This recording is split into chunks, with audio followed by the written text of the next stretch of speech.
Welcome back, everybody. I'm Chad Treese. That's Lacey Moores, and this is the Secret Sauce Podcast. And I think we got a good one for you today. I am excited about this one. I'm a quote junkie. I think you are too. And so we came up with this idea.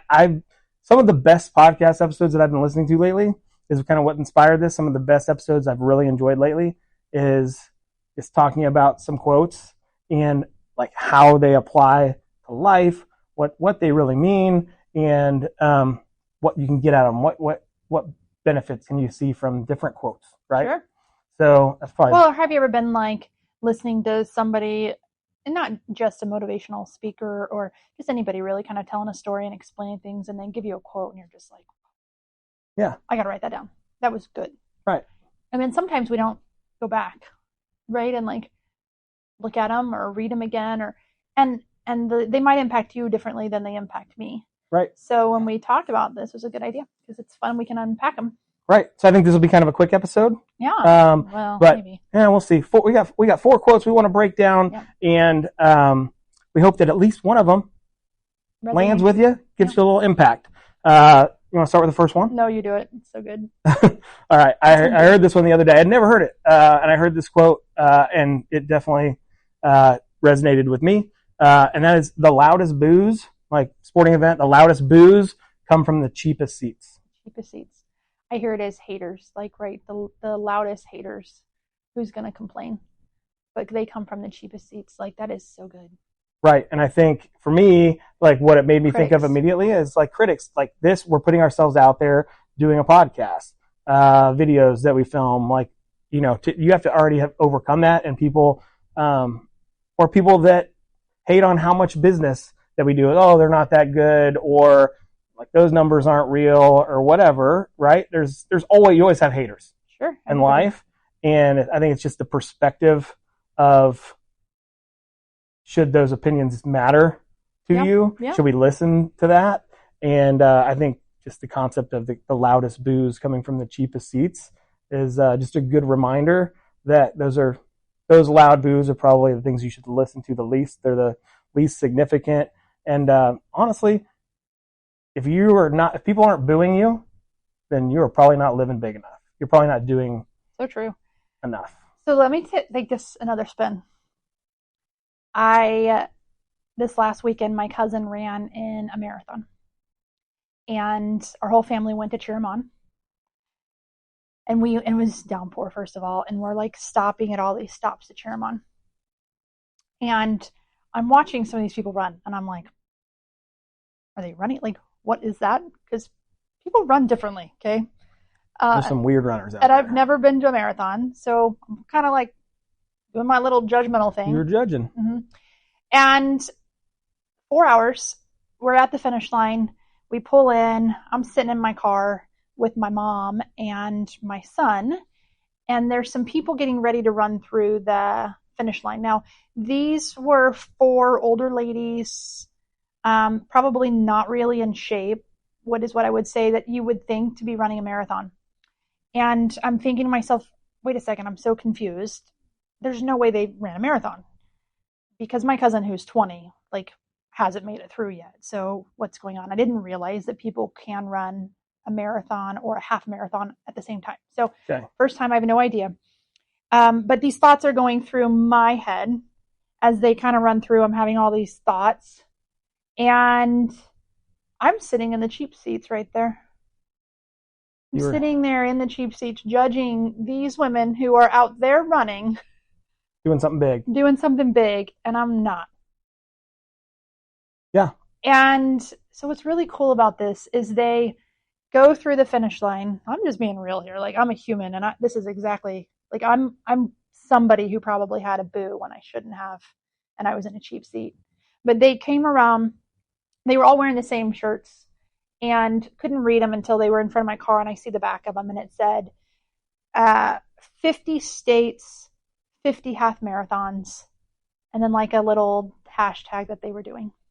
So it's even bigger, not just running a marathon or a half marathon. They were doing it over and over. Yeah. Like, what a huge thing to be accomplishing, and you were sitting there hating on them. So I'm sitting there having just these thoughts, right, that people just have. We all do. Sure. But this is exactly this quote. Like, I'm thinking these things. I don't know these women. I don't know what they're doing. And they're out there doing something really freaking cool. Yeah. And should they have any interest in what my thought is or my opinion is? No. Because I'm sitting in really cheap seats. Yeah. I'm in my car not doing nothing. Like, who am I to even think like that? So I just wanted to reverse that the other way. Yeah. Because sometimes we're guilty of being the ones. Everybody is. That boo. And we kind of got to stop and think of, what seat am I sitting in? Am I in a real cheap seat to even be doing this? But then we also have to look at it from the other side too. When people are being critics of us, what seat are they sitting in? I just thought it was really good. Really good. I love that one. I do too. I thought it's a good one. And if you don't have haters, like, do something bigger. Like, commit to something bigger. You're going to have haters in life, and that's okay. And just remember where the seats are coming from. All right. Second quote. Mm-hmm. This is an old timey one. You can tell. If a man knows not to which port he sails, no wind is favorable. Mm-hmm. Good. Let me read it again, because this is, again, like old school English, right? If a man knows not to which port he sails, no wind is favorable. You thinking about that one? Yeah, what it says to me is that, we have to have direction. If we don't know where we're going, if we don't know where we're headed, no wind is favorable. Right. It doesn't help us. It doesn't hurt us, because it doesn't matter. We don't know where we're going. It's like driving around aimlessly without having the destination plugged in, not knowing where you're at, and not having the destination plugged into your GPS, right? And just driving around hoping that you get to where you think you want to go. Yeah. It's kind of the best example of that. Sure. And so it's just clear to have that direction, which, we're getting ready to drop a podcast that really goes into finding what direction you want to go and what your mission statement is. Yeah, and that's a great episode. We have, it's all about crafting a mission statement, with the importance of a mission statement, a purpose, and having that thing that kind of defines your North Star. And I think this is a really good quote, that you need that in order to know where you're going. Yeah, and to know what to follow, to know what sail, or to know where to put your sails up, so you can determine which wind is the right one to get you where you want to go. That's good. All right, you ready to move on to number 3? I think we also need to say that we just actually dropped an episode on this topic, right? And that it's all about a mission statement, crafting a mission statement, the importance of having one, how to do that. And so it's kind of a callback to that episode. But if you haven't watched that one, definitely go back. Watch it. You need a mission statement. You need a purpose to know how to get there. Or you're just kind of drifting, wailing in the wind. Yeah, drifting. That's the best. Yeah. That's the best terminology. I love it. Just drifting. So if you want to have help working on that mission statement, reach out. Like Chad said, we have a podcast that talks really about going through the whole thing of creating a mission statement, the importance of a mission statement. Yep. So we'd love to share all that information. Let's move on to number 3. All right. You ready? So don't wish it was easier. Wish you were better. I got it. This one reminds me of a story, parable, I guess. Yeah. Two lumberjacks. It's the parable of two lumberjacks, right? So you got a young, experienced lumberjack, older, versus a strong, young lumberjack. They're going head to head, see who can cut down the most trees. And they get started, and the young lumberjack gets way out ahead. It's cutting down trees left and right. The older lumberjack it's taking his time, takes a break every hour, and near the end of it, the young guy looks over and he's like, "How in the world have you cut down so many more trees than me?" And the old lumberjack, especially because you were taking the breaks, taking so many. Yeah, how did you do that? Taking so many breaks. And the old lumberjack replies, "Well, every time I took a break, I was sharpening my axe." Mm-hmm. And to me, that's like embodies that quote. Don't wish you were easier, wish you were better. instead of looking for a shortcut, Yeah. To get through something, to get out of a situation, figure out how you can get better to get through it faster. Good. I think about when I hear that quote from our industry side. So, or really not just our industry and sales in general, right? Yeah. Like we're supposed to make a bunch of calls. We're supposed to reach out and talk to a bunch of people, all of us. And no one really loves doing it. No one wakes up every morning and they just are so excited they get to call this many people today or try to connect with this many people. They just don't. So we're prone to wishing we didn't have to do that or wishing it was easier. Wishing we had some magic thing to say, or you're looking for shortcuts. Yep. Right. Yep. But instead, we need to wish we were better. And how do we get better? And that is our skill sets or our sales skills. We've been talking a lot here recently about how these last several years have made our sales skills as an industry whole not that great. Right. We haven't had to have them. We haven't had to need them. And our dang axe has not been that sharp. Yeah. We haven't had to sharpen it. And now we're at a point that we do. Like it is dull. Yeah, I know for a fact, like my sales skills need some serious work. Like I'm ranking them 1 out of 10. I'm probably sub 5. I get by on, connecting with people or a friend, like the buddy sale or whatever. But my true sales skills, I mean, I need some work, and I think we all do. I think both industries like really, really lack skill development around sales, and just like going all in on skill development and learning new skills and really perfecting that craft of sales. Well, in the beginning says, don't wish it was easier. And that means if it was easy, everybody would be doing it. The only way to make it easier is to sharpen the axe. Yeah. But if it was that easy, everybody could do it. Yeah. And do we want everybody to be able to do it? I personally don't want everybody to do it. I mean, I could say I wish everybody do it. I know not everybody's going to do it, so it doesn't really matter. Yeah. But well, no sales industry wants everybody to be in it, right? Like, when we've gone through this massive, like, it has cleaned out a lot of real estate agents. It's cleaned out a lot of mortgage lenders who didn't have this as like, so you don't want it to be super oversaturated.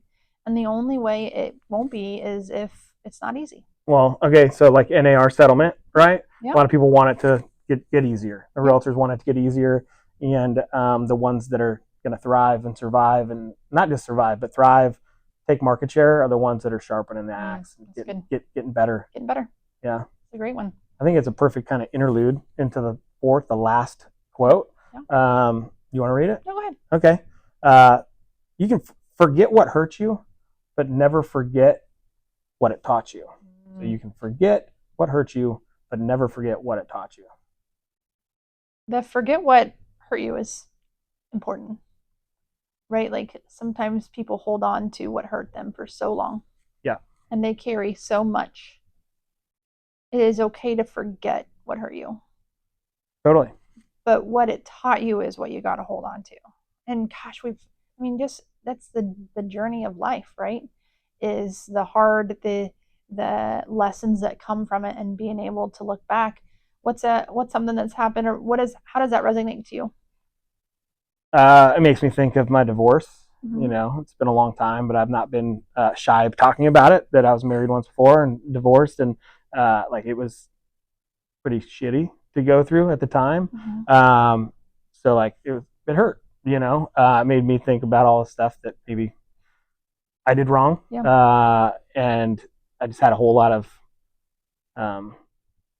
feelings. It's easy to have a whole lot of feelings, pain around that. Yep. And that's okay. So I wanted to get through that as fast as possible. Yep.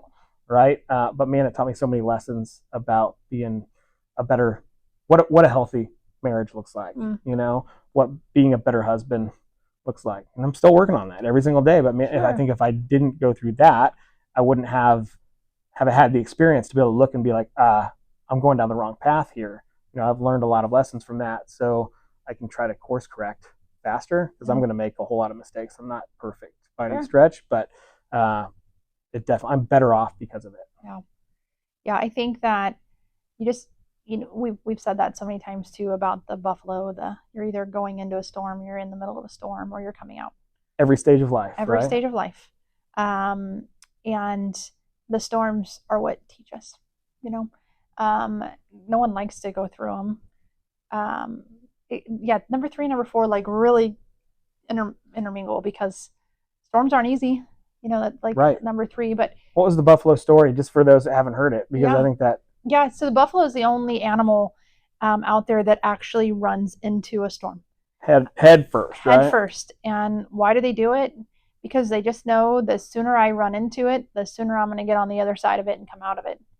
And whereas a cow is going to either hunker down and just weather the storm, or they're going to try to walk before the storm and they're just going to be in it for so much longer. A buffalo is like, nope, we're going to it. Like, we're going to meet this thing head on. And so there's storms and they might hurt, but we have to learn to remember what they taught us and not hold on to the pain.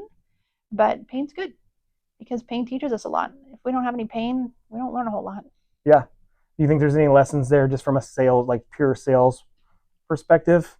We like get, for me recently, one of the things that I've gone through in the last couple of years, our industry swang from one extreme to the other. Yeah. So we went from, we couldn't work enough hours. I couldn't hire enough people to take care of all of the business because rates dropped, people were buying, people were refinancing. It was insane. And I was begging everybody to work as much overtime as possible. We were killing ourselves to keep up, to, when rates quickly swing the other way, and no matter what I could do, I couldn't do enough loans to be able to keep everybody. Yeah. And I remember at that point, pain, how much pain you were going. Like, I remember, pain.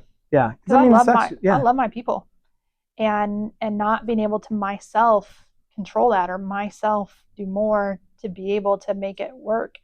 And going through that, now I'm through that and everything's okay. And every one of those people are great, and life turned out really, really well. Some of them are back with us, but it taught me so many lessons, so many business lessons, so many things about what I want to do in the future and how I would do it differently. And I wouldn't have ever experienced, I would never know those things until I had gone through something. And it was hard. Yeah. It was one of the hardest things I've done. I know it was. How about you? I think just really simplify it is getting rejection, right? When somebody goes with a different realtor, when somebody goes with a different lender, and you think that you did everything right? Instead of looking at that rejection and just wanting to move on to the next thing, is to actually have some self-reflection as far as what did that teach me? How can I get better?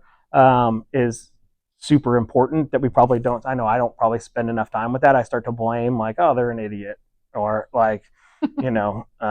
we've got a file in we have a file in OneNote that is all of our people that ended up using somebody else, and what do we call it, Neri? Is the dickheads? Yeah. Oh, sorry. Just being really honest here, and that's the failure on my part. It's no, they went with somebody else because they probably went with me. They didn't. They did. I'm sorry. I love it. But that's yeah. So I think that is, maybe some of them were dickheads, but most of them I needed to learn from. I needed to do something better and sharpen my axe a little bit. Yeah. So I do kind of go hand in hand. But that's what that one kind of reminded me of. I like it. Well, guys, thanks so much. We hope that one of these quotes resonated with you. We'd love to have you share any quotes that maybe have recently moved the dial, or even some quotes that you live by. Share them in the comments. That'd be a lot of fun to see what other people's are, since we're quote junkies. I agree. I agree. This was hard to narrow down. I want to do this again at some point down the road. More. It's so good. So if you guys like this, let us know. Share it. We appreciate you so much. Yes, thank you. See you next time.